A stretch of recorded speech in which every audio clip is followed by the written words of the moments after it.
बिस्मिल्लाहिर्रहमानिर्रहीम। अस्सलामु अलैकुम वरहमतुल्लाहि वबरकातुह।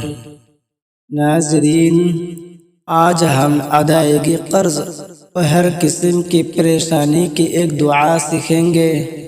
ये दुआ हुज़ूर पाक सल्लल्लाहु अलैहि वसल्लम की बताई हुई दुआ है।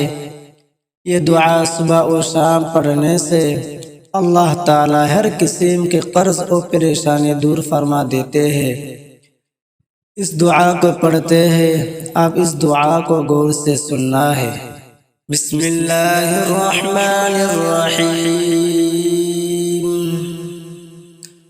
अल्लाहुम्मा इन्नी अऊज़ु बिका मिनल हम्मि वल हुज़्न वअऊज़ु बिका मिनल अज्ज़ि वल कसल वअऊज़ु बिका मिनल जुब्नि वल बुख़्ल वअऊज़ु बिका मिन ग़लबतिद दय्न वक़हरिर रिजाल।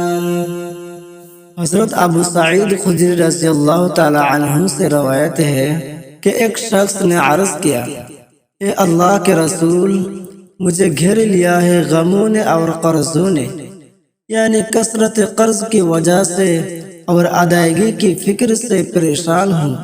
हुज़ूर पाक सल्लल्लाहु अलैहि वसल्लम ने फरमाया, क्या मैं तुझे ऐसी दुआ न बता दूँ कि जिसके पढ़ने से अल्लाह तेरे गमों को दूर कर दे और तेरे कर्ज को अदा कर दे। अर्ज़ किया कि ज़रूर बताइए। आप सल्लल्लाहु अलैहि वसल्लम ने फरमाया कि सुबह और शाम यूँ दुआ मांगा करो। तर्जुमा, ए अल्लाह, मैं आपकी पाना में आता हूँ फिक्र और रंज से, और मैं आपकी पाना मांगता हूँ कम हिम्मती और चुस्ती से, और पाना चाहता हूँ बुज़दिली और बखीली से, और पाना चाहता हूँ कर्ज के बोझ से और लोगों के दबाने से।